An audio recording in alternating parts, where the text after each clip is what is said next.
कथा भी उसी को प्राप्त होती है जिसको ठाकुर जी ने चुना हो। ये बात हम लगभग हर कथा में कहते हैं कि भाग्योदयेन बहुजन्म समर्जितेन सत्संगमं च लभते पुरुषो यदा वै अज्ञान हेतु कृत मोह मदान्धकार नाशं विधाय तदोदयते विवेक।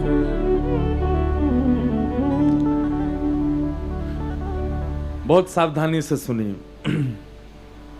हमको भी बहुत दिनों के बाद सीमित लोगों में बोलने का अवसर मिल रहा है, अच्छा लग रहा है। बहुत ध्यान से सुनिए। भाग्योदयेन बहुजन्म समर्जितेन, सब लोग बिल्कुल एकाग्रचित्त होकर के हमारी ओर देखना। सोफे वाले रात में बाम लगा लेना गर्दन में, क्योंकि आप लोग ऐसे ही बैठे रहोगे 4 घंटा।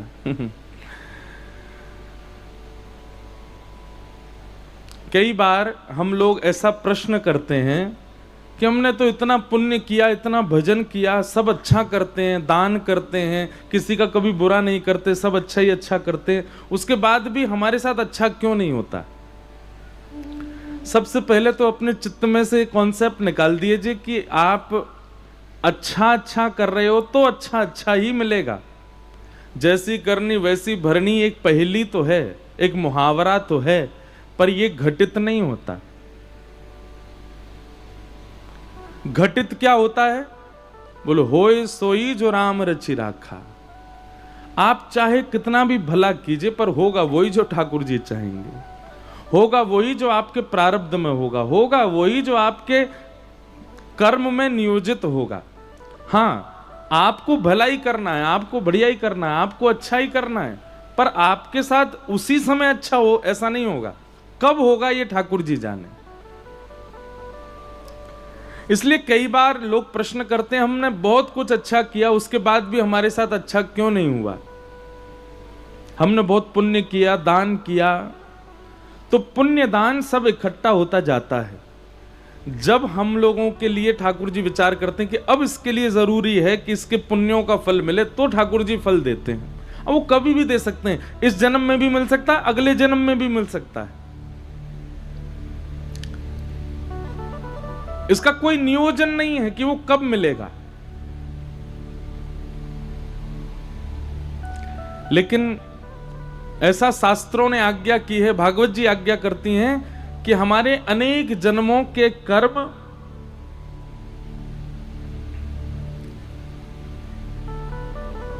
उन अनेक जन्मों में किए गए पुण्य इकट्ठे होते जाते हैं, और जब उनकी मात्रा अतीत हो जाती है तब उसके फल स्वरूप हमको कथा प्राप्त होती है।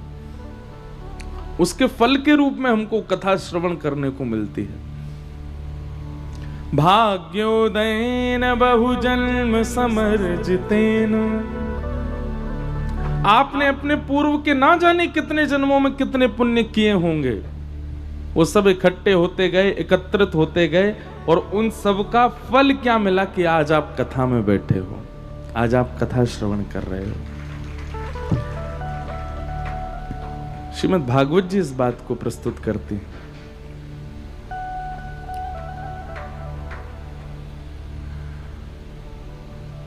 तीन प्रकार से कथा श्रवण करने को मिलती है। पहला तो भाग्य उदित होते हैं तब कथा जीवन में आती है। दूसरा, राम कृपा बिन सुलभ न सोई, श्री ठाकुर जी की कृपा के बिना नहीं मिलता। बिनु सत्संग विवेक न होई, राम कृपा बिन सुलभ न सोई। तो इसका मतलब क्या है कि कथा श्रवण करने का जो अवसर मिलता है वो ठाकुर जी की कृपा से मिलता है। राम जी चुन लेते हैं, इसको जाना है, इसको। अच्छा, एक और बात, कथा में हजारों लोग आते हैं, हजारों पर राम जी की कृपा होती है ऐसा भी नहीं है। कृपा उसी पर मानो जो कथा में बैठा, कथा में आया, 7 दिन श्रवण के बाद अपना जीवन परिवर्तित कर दिया, समझो उस पर हुई राम जी की कृपा। स्कूल तो लाखों बच्चे जाते हैं, पर डॉक्टर 1 लाख बच्चों में से 100 बच्चे ही डॉक्टर बन पाते हैं। 1,00,000 बच्चों में से 50 बच्चे ही चार्टर्ड अकाउंटेंट बन पाते हैं, 1,00,000 बच्चों में से 10 बच्चे ही साइंटिस्ट बन पाते हैं। क्यों? बच्चे तो सब गए थे, फीस तो सबकी दी गई थी, सब एक ही बस में जाते थे, एक ही बुक पढ़ते थे, एक ही क्लास में बैठते थे, एक ही टीचर से पढ़ते थे, तो फिर सब क्यों नहीं बन गए? 2 कारण। पहला तो प्रभु इच्छा और दूसरा उसकी लगन। इन 2 चीजों से व्यक्ति जीवन में कुछ बन पाता है। कथा में भी ये दोनों चीजें चलती हैं। पहली प्रभु इच्छा, तो प्रभु इच्छा है इस बात का प्रमाण है कि आप कथा में बैठे हो, पंडाल में बैठे हो, तो ये प्रभु इच्छा है। प्रभु इच्छा तो है। अब परिवर्तित होने के लिए, अपने जीवन में कुछ सकारात्मकताएं लाने के लिए अब आपकी लगन चाहिए। ठाकुर जी की इच्छा तो है, इतनी दूर शहर से फिर भी आप आ गए। रात को हम 3 बजे पहुंचे, शायद पौने 3 बजे कानपुर। हिसार में कल कथा विश्राम करी 2 बजे, वहां से 5 बजे ट्रेन में बैठे, सुबह 2:30 पौने 3 बजे यहाँ आए, और यहाँ आते आते हमको सुबह पौने 4 बजे। तो शहर से दूर तो है, जब समीप में कथा होती है तो लोग भागते दौड़ते आ जाते हैं। थोड़ा दूर होता है तो हमको एक और चिंता थोड़ी लगी कि अब कथा भी हमको समय से ही पूरी करनी, क्योंकि आप लोग आएंगे तो इतनी दूर जाना भी तो है सबको। लेकिन फिर भी आप आ रहे हैं, इसका मतलब क्या है? ये ठाकुर जी की कृपा है। ठाकुर जी चाहते हैं कि आप सुनो। अब दूसरी चीज आपको यहां पर लगानी है, वो क्या है? आपकी लगन, आपका भाव, आपका मन। आप संकल्पित होकर के बैठ जाएं कथा में तो निश्चित है परिवर्तन होगा, जीवन में परिवर्तन होगा, स्वभाव में परिवर्तन होगा, काम क्रोध लोभ मोह ईर्ष्या द्वेष अभिनिवेश सब में परिवर्तन होगा। और सबसे बड़ा परिवर्तन तो भैया हमारो जीवन चाहे जैसो भी है, श्री ठाकुर जी का अनुग्रह जीते जी अवस्था में प्राप्त हो जाए, इसके लिए कथा है। कथा का मूल उद्देश्य बहुत कुछ है। कई लोग कथा इसलिए सुनते हैं कि हमारे पितृ मुक्त हो जाएं, कई लोग कथा इसलिए सुनते हैं कि हमारे काम बिगड़े हुए बन जाएं, कई लोग कथा इसलिए सुनते हैं कि हमारे अंदर क्रोध बहुत है, क्रोध कम हो, काम कम हो, लोभ कम हो, आदि आदि सब भाव। पर विशेष रूप से कथा का एक ही प्रयोजन होना चाहिए, कृष्ण प्राप्ति करम सस्वत, श्री कृष्ण की प्राप्ति। कृष्ण भक्तमाल जी में एक कथा आती है कि महादेव और पार्वती एक साथ कहीं जा रहे थे, तो अचानक से महादेव जी रुक गए और उन्होंने प्रणाम किया। तो पार्वती जी पूछी कि आप प्रणाम क्यों कर रहे हो? तब महादेव कहते हैं, बोले देवी मैं इस स्थान को इसलिए प्रणाम कर रहा हूं, यहां पर इतने वर्ष पहले कभी कथा हुई थी, इसलिए ये स्थान बहुत पवित्र है, मैं इसको प्रणाम कर रहा हूं। यहां पर भागवत की कथा में देखो, भगवान तो आते ही हैं, पर भगवान के सारे गण भी आते हैं, भगवान के सारे भक्त भी आते हैं। अब 7 दिन के लिए यहां पर हमें नहीं दिखे, लेकिन वायु में कण के माध्यम से ना जाने कितने देवी देवता, कितने भक्तजन, कितने वैष्णव जन सब यहां विचरण कर रहे होंगे। और सबसे बड़ी बात, हनुमान जी महाराज, प्रभु चरित्र सुनवे को रसिया, राम लखन सीता मन, यत्र यत्र रघुनाथ कीर्तनम तत्र तत्र कृतमस्तकांजलिम। हनुमान जी साकेत नहीं गए राम जी के साथ।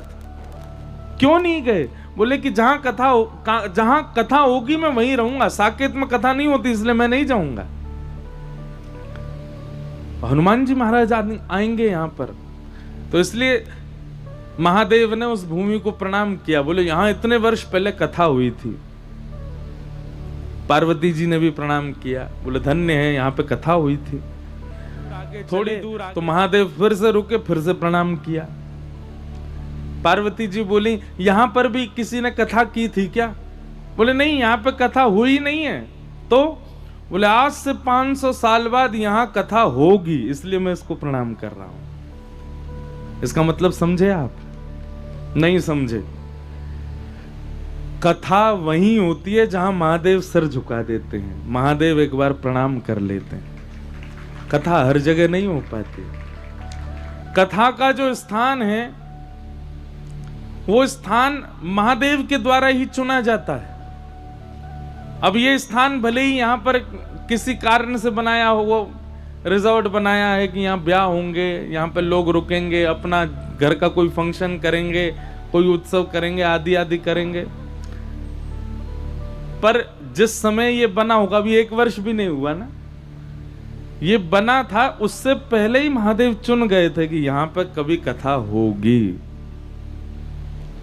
अब कानपुर में ऐसे बड़े बड़े खूब मैदान होंगे जहां कथाएं होती ही रहती है, उन स्थानों की बात नहीं है, जहां कथा होती रहती है वो तो चलो ठीक है, एक स्थान चुना ही है, पर शहर से दूर कहीं एकांत में भी कोई स्थान ढूंढ लेते हैं महादेव, वहां प्रणाम कर लेते हैं, तो कथा को वहां आना पड़ता है। ये आपके प्रयोजन से या यजमान की इच्छा से या जिनका स्थान है उनकी इच्छा से, ये सब तो केवल क्रम बन गया, ये सब केवल कड़ी बन गई, बाकी स्थान तो चुना गया महादेव के द्वारा, स्थान तो चुना गया है देवादिदेव के द्वारा। तो ये भूमि भी पवित्र हो गई। आज भागवत जी यहाँ विराजमान हुई हैं, इतने सारे ब्राह्मण देवता ऐसा मधुर मधुर पाठ कर रहे हैं यहाँ बैठ करके, एकाग्र चित्त होकर के, इतने सारे वैष्णव भक्त वृंद यहाँ बैठ करके गंधर्व जन सब संकीर्तन कर रहे हैं। तो नियम कोई और हो ना हो, एक ही होना चाहिए, क्या? कथा हमारे जीवन में आवे और हमारे जितने भी संशय हैं चित्त में, उन समस्त संशयों का नाश हो। जीवन एक सफर है बंधुओं, उस जीवन में बहुत सारी उतार चढ़ाव, बहुत सारे जीवन में, एक प्रकार से जीवन क्या है? जीवन है क्वेश्चन पेपर, जीवन क्या है? प्रश्न पत्र। और हम आप सब इस जीवन रूपी प्रश्न पत्र के परीक्षार्थी हैं, हम सब परीक्षा दे रहे हैं। जीवन रूपी परीक्षा का उत्तर क्या होगा ये भागवत जी ही आपको बताएंगे। तो उसके लिए 7 दिन के लिए आप लोग यहां बैठे हो सुनने के लिए। इन 7 दिनों में यदि ध्यान पूर्वक एक एक शब्द आपने श्रवण किया तो जीवन रूपी परीक्षा देने में, जीवन रूपी परीक्षा हल करने में आपको ज्यादा दिक्कत नहीं होगी। इसलिए बहुत ध्यान पूर्वक सुनिएगा। नियम केवल एक ही बनाइए, क्या? कि आपका मन इधर उधर नहीं जाए, विचलित ना हो, एकाग्र चित्त होकर सुनो। लोगों की जिज्ञासा होती है, प्रश्न होता है कि हमारा प्रश्न है, तो प्रश्न के 2 आपको उपाय बता रहे हैं। पहला उपाय, आपके चित्त में जो भी प्रश्न है, धर्म से संबंधी, ग्रंथ से संबंधी, कथा से संबंधी, आध्यात्म से संबंधी, आप चित्त में विचार करके बैठ जाओ कि हमारा ये प्रश्न है, और कम से कम 2 दिन कथा पूरी पूरी सुनो, आपका उत्तर कथा में अपने आप मिलेगा। अगर 2 दिन में आपका उत्तर ना मिले तो आप प्रश्न लिख करके व्यास मंच पर हमारे आने से पहले रखवा दीजिए, हमारी चित्त में उसका उत्तर होगा, या फिर आपका प्रश्न ऐसा होगा जिससे सबका कल्याण होगा तो हम उसका उत्तर देंगे। तो इसलिए जिज्ञासा जरूर कीजिएगा। बाकी सब आपको कथा में बीच बीच में बताते रहेंगे। आइए बड़े भाव से श्रीमद् भागवत के महात्म में, आज महात्म मतलब महत्व, महत्व क्या है कथा का वो हम लोग श्रवण करते हैं। बोलो वृंदावन बिहारी लाल की जय। सच्चिदानंद रूपाय विश्वोत्पत्त्यादि हेतवे तापत्रय विनाशाय श्रीकृष्णाय वयं नमः। सच्चिदानंद रूपाय विश्वोत्पत्त्यादि हेतवे तापत्रय विनाशाय श्रीकृष्णाय वयं नमः। यं प्रव्रजन्तमनुपेतमपेतकृत्यं द्वैपायनो विनः कातरया जुहाव। पुत्रेति तन्मयतया तर्वोऽभिनेदु तं सर्वभूतहृदयं मुनिमानतोऽस्मि।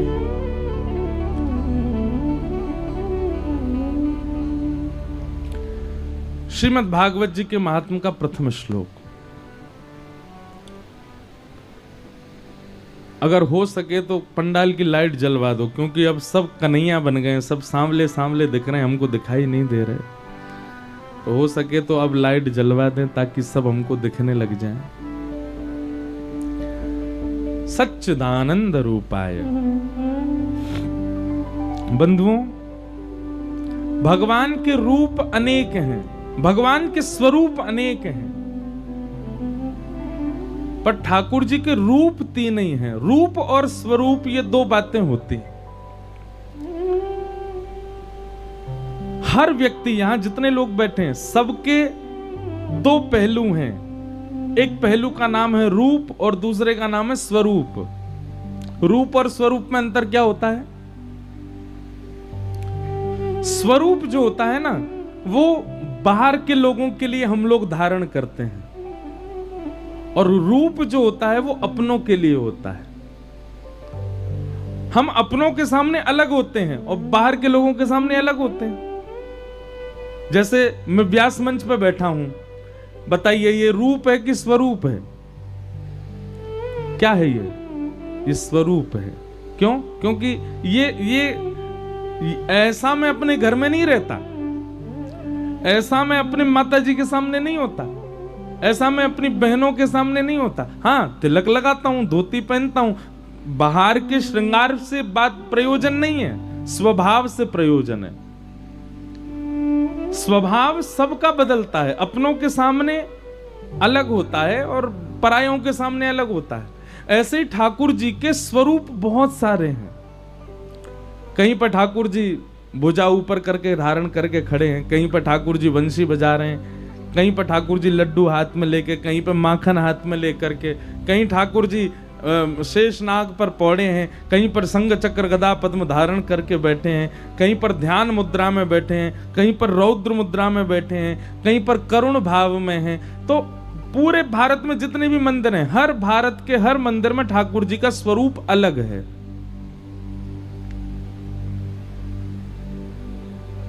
वो किसी एक के प्रयोजन से ठाकुर जी ने धारण किया है। वृंदावन जाते हैं आप लोग, तो वृंदावन में बिहारी जी जो हैं वो किसके ठाकुर जी हैं? स्वामी श्री हरिदास जी महाराज, वो हरिदास जी के हृदय के ठाकुर जी हैं। श्री राधा वल्लभ जी किसके ठाकुर जी हैं? श्री हितरवंश महाप्रभु के ठाकुर जी हैं। श्री राधा रमन जी किसके ठाकुर जी हैं? गोपाल भट्ट गोस्वामी के ठाकुर जी हैं। द्वारिका में आप जाकर के देखोगे, वहां पर श्री द्वारिकाधीश चतुर्भुज रूप में खड़े हैं, वो किसके ठाकुर जी हैं? वो देवकी मैया के ठाकुर जी हैं। बद्रीनाथ में जाकर के देखोगे तो वहां तपस्या में ठाकुर जी बैठे हैं, वहां किसके बोले एक विशाल नाम के राजा हुए, उस राजा के लिए ठाकुर जी तपस्वी रूप में वहां प्रकट हो गए।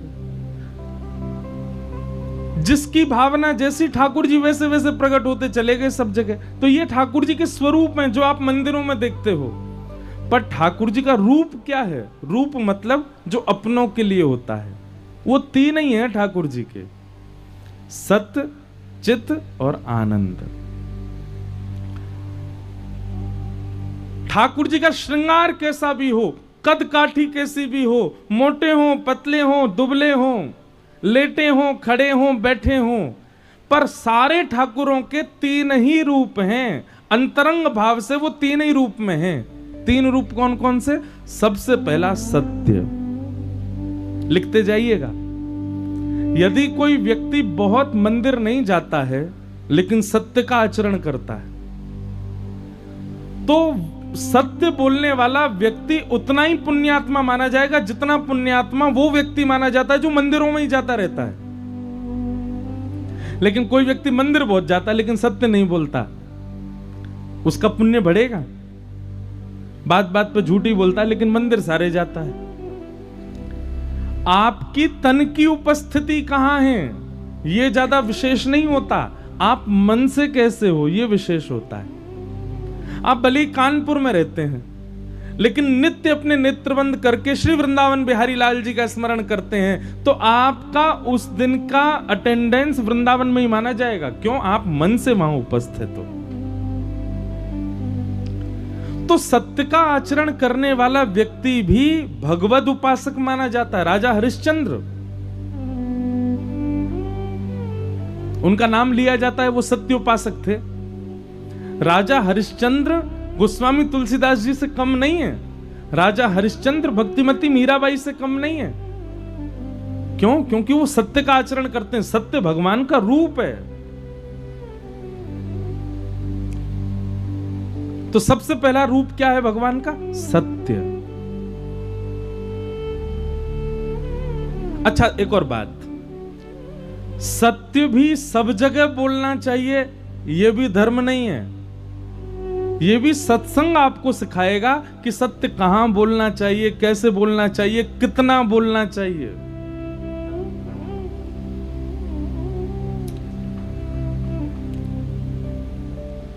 आपसे किसी ने पूछा, वो 4 नंबर गली वाली जो है ना, उनकी बेटी से हम अपने बेटा का ब्याह कर रहे हैं, वो लड़की कैसी है, आपको क्या करना चाहिए? अब आपको नहीं पता कि वो लड़की कैसी है, लेकिन फिर भी आपको उस समय उसकी प्रशंसा ही करनी चाहिए। नहीं, अच्छी है, हाँ ठीक है, अच्छा है, स्वभाव अच्छा है, स्वरूप अच्छा, बाकी आप पूछ लो। पर वहां आपको नहीं भी पता, फिर भी आपको सत्य बोलना चाहिए। कोई गौ सेवा के लिए प्रेरित हो रहा हो और आपसे पूछे मुझे करनी चाहिए कि नहीं, तो आपको उसमें 4-5 अपनी तरफ से बना के बोलना, गौ सेवा से ऐसा होता है, गौ सेवा करने से ये होता है, गौ सेवा करते हैं तो पितृ प्रसन्न होते हैं। अब आप जबरदस्ती अपनी तरफ से अगर थोड़े बहुत बातें लगा के बोल दो तो वो अच्छा माना जाएगा, भले वो असत्य नहीं है। तो सत्य भी कहां बोलना चाहिए, कैसे बोलना चाहिए, कितना बोलना चाहिए। अब मां कई बार अपने बच्चे की जिद को पूरी नहीं करती तो झूठ बोलती है। अच्छा चल तू ये खा लेगा ना तो फिर मैं तुझको ये दूंगी। अब है तो वो झूठ।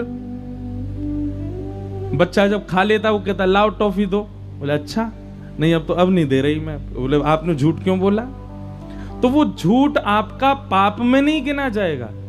किसी बालक से सत्कर्म करवाने के लिए, किसी बालक की भलाई के लिए आपने उससे झूठ बोला, तो वो झूठ नहीं है। तो ये तो मैंने बहुत सामान्य से उदाहरण दिए हैं। संसार में कई बार ऐसी परिस्थिति बनती है कि आपको वहां पर सूक्ष्म झूठ बोलना पड़ता है, तो वो सूक्ष्म झूठ अपराध नहीं माना जाता। हां, अपने स्वार्थ के लिए, केवल अपनी भलाई के लिए, किसी के अनहित के लिए, किसी के साथ दुष्कर्म करते हुए आप झूठ का आचरण करते हैं तो वो पाप है। तो ये विवेक सत्संग प्रदान करता है कि कितना सत्य उचित है, कहां सत्य बोलना चाहिए, कहां सत्य का आचरण नहीं करना है। ये सत्संगी व्यक्ति जानता है। लेकिन फिर भी सत्य का उपासक व्यक्ति जो होता है वो भगवान के उपासक के समान ही होता है। जो अपने जीवन में सत्य को आश्रय देता है, सत्य के आश्रय में रहता है, वो किसी भजनानंदी, किसी भक्त से कम नहीं है। अरे लोग नाम जप करते हैं, 108 नाम नित्य बोलते हैं। आप सत्य जप करो, मैं दिन भर सत्य ही बोलूंगा, झूठ बोलना ही नहीं है, तो भी आप उपासक ही माने जाओगे ठाकुर जी के। तो भगवान का पहला रूप क्या है? सत्य।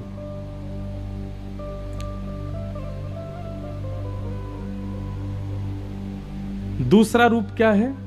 चैतन्य। ठाकुर जी चैतन्य है। भगवान को कभी जड़वत मत मानिए। ठाकुर जी धातु में हैं, अष्ट धातु में हैं, मूर्ति में हैं, या किसी काष्ठ में हैं, प्रतिमा में हैं, नहीं। ठाकुर जी चैतन्य हैं। जिस प्रकार हम चैतन्य हैं, हमारा स्वरूप चैतन्य है, ऐसे ठाकुर जी भी चैतन्य है। वायु में भी वो विद्यमान है, कण में भी वो विद्यमान है, प्रकाश में भी वो विद्यमान है, निशा में भी वो विद्यमान है, सब जगह विद्यमान है। ऐसी चैतन्य भावना ठाकुर जी के प्रति होनी चाहिए। और तीसरा रूप क्या है भगवान का? आनंद। ठाकुर जी कौन है? आनंद। आनंद कब आता है बताओ? कानपुर की प्रसिद्धि क्या है भोजन में? क्या मिलता है कानपुर में बढ़िया? कुछ मिलता है अच्छा है? चाट। कानपुर की चाट प्रसिद्ध है। लड्डू, वाह। तो वो खा के आनंद आता है? नहीं। कितनी भी प्रसिद्ध वस्तु क्यों ना हो, ये हम तो देखो केवल जीव की बात करेंगे क्योंकि बाकी इंद्रियों की चर्चा मंच से नहीं कर सकते, पर जिस वस्तु के लिए व्यक्ति कहता है कि उसको पाने में हमको सुख मिला, उसको पाने में हमको आनंद आया,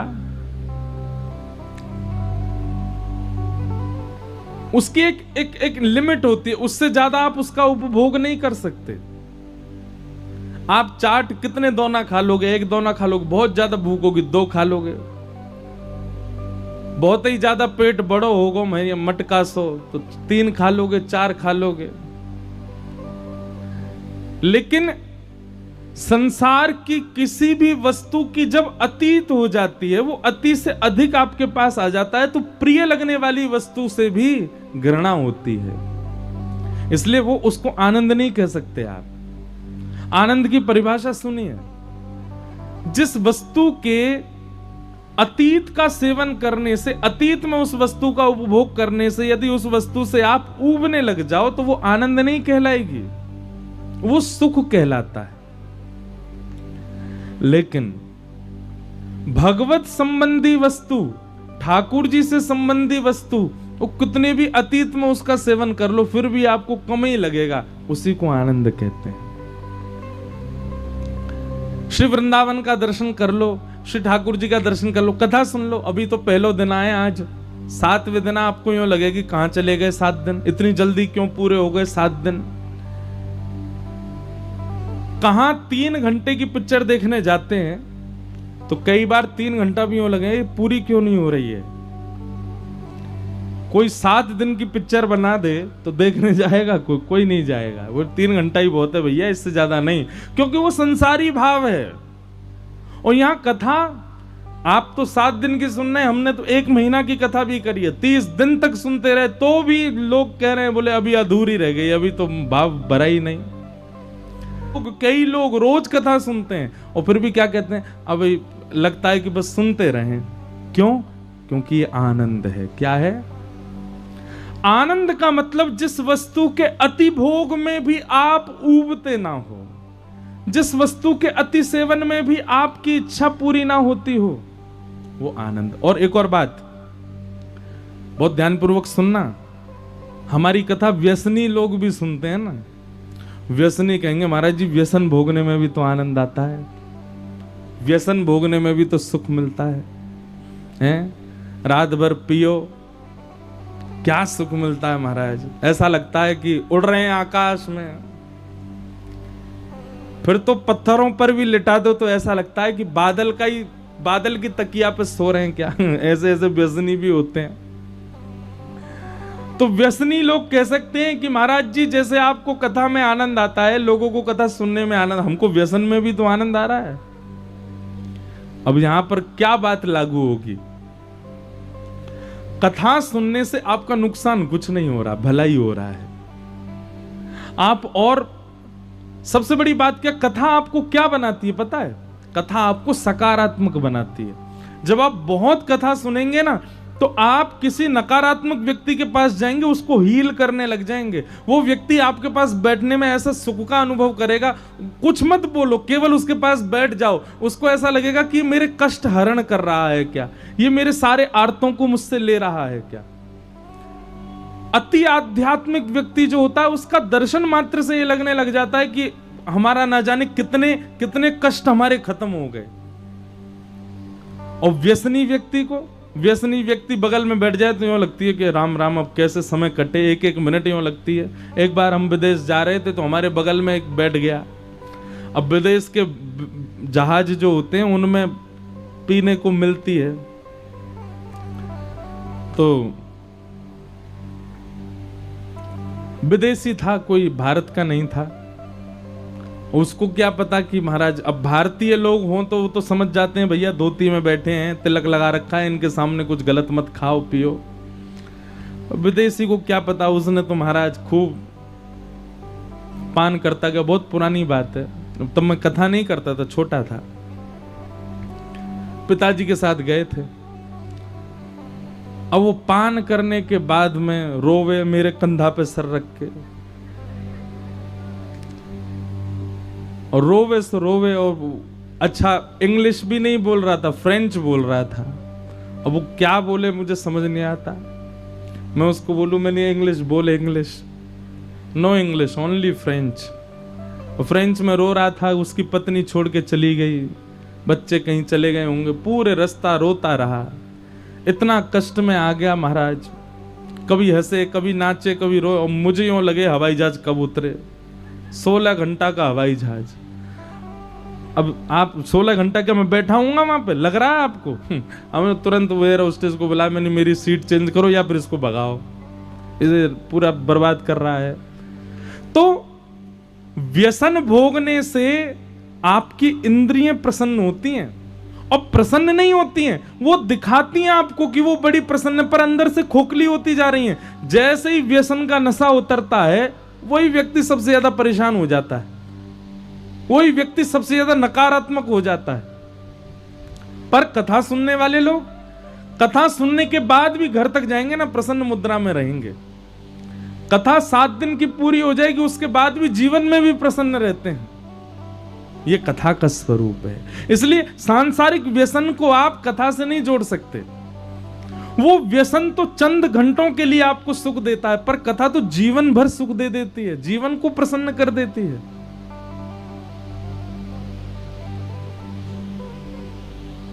हम एक भजन गाते हैं, हरि नाम से तेरा काम बनेगा, हरि नाम से तेरा काम बनेगा, हरि नाम लेने वाला, हरि नाम लेने वाला, हरि का है प्यारा, हरि का भजन करो, हरि है हमारा, हरि का भजन करो, हरि है करो भजन सभी लोग। हरि का भजन करो, हरि है तुम्हारा, हरि का भजन करो, हरि है हमारा। हे हरि नाम लेने वाला, हरि नाम लेने वाला, हरि नाम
बंधु, यही हरि दीन बंधु, यही हरि करुणा सिंधु, यही हरि करुणा सिंधु। नमो बारंबार हरि का भजन करो, हरि है हमारा। हरि का भजन करो, हरि है हमारा। देखो, कथा में ताली बजाने से जो हमारे प्रारब्ध में पाप होते हैं ना, वो पाप धीरे धीरे कम होके निकलते हैं और निकल के वहां जाते हैं जो ताली नहीं बजाते हैं। कोई शास्त्रीय बात नहीं है, आप ताली बजाओ इसलिए बोल रहे हैं।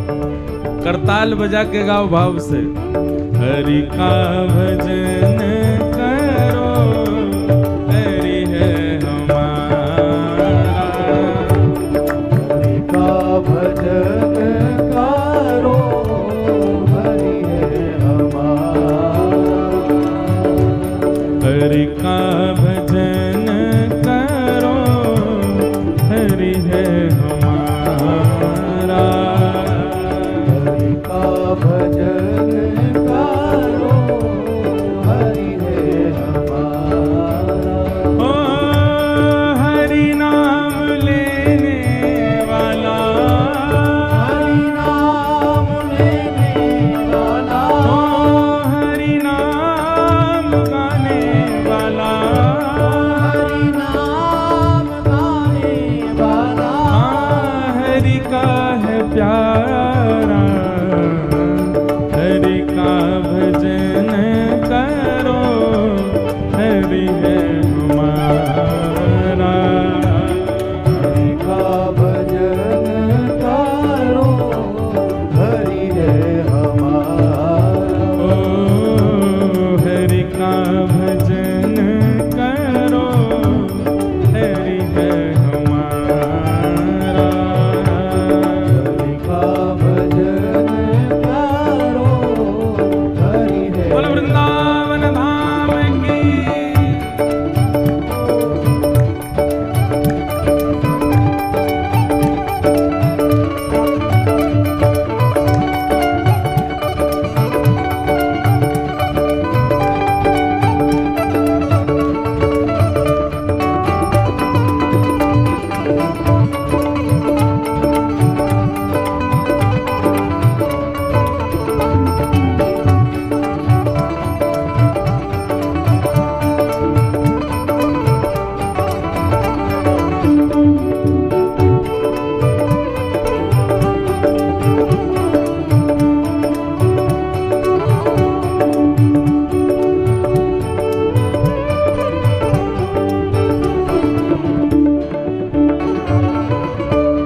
दीनों पे दया करो, बने तो सेवा करो।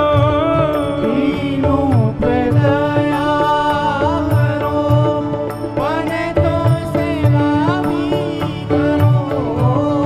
दीनों पे दया करो, बने तो सेवा करो। दीनों पे दया करो, बने तो सेवा करो।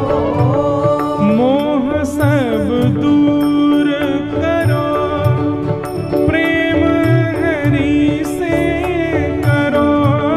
मोह सब दूर करो, प्रेम हरि से करो।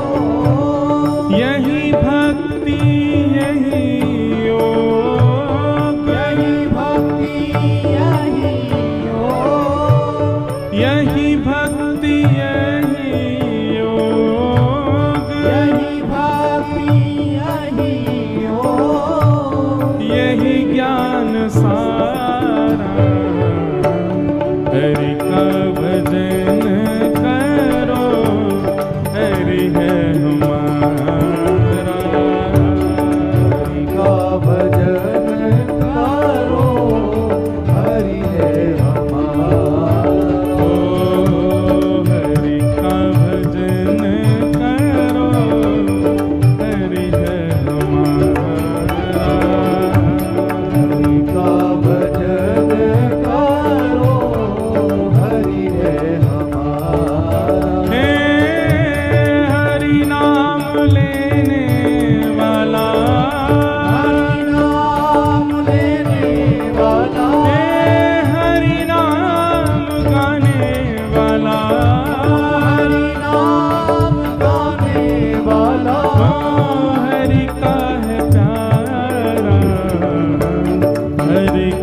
भजन करो हरि है हमारा। हरि का भजन करो हरि है हमारा। गोविंद बोलो हरि गोपाल बोलो, हरि गोपाल बोलो। हे गोविंद बोलो हरि गोपाल बोलो। बोलो हरि गोपाल बोलो। श्री राधा रमण हरि गोविंद बोलो, हरि गोविंद बोलो। श्री राधा रमण हरि गोविंद बोलो। हरि गोविंद बोलो। हरि गोविंद बोलो हरि गोपाल बोलो। बोलो हरि गोपाल बोलो। जय जय गोविंद बोलो हरि गोपाल बोलो। गोविंद बोलो हरि गोपाल बोलो। हरि गोविंद बोलो हरि गोपाल बोलो। हरि गोविंद बोलो हरि गोपाल बोलो। जय जय गोविंद बोलो हरि गोपाल बोलो। गोविंद बोलो हरि गोपाल। हरि का भजन करो हरि है हमारा। का भजन करो हरि है हमारा। ओ हरि का भजन करो हरि है हमारा।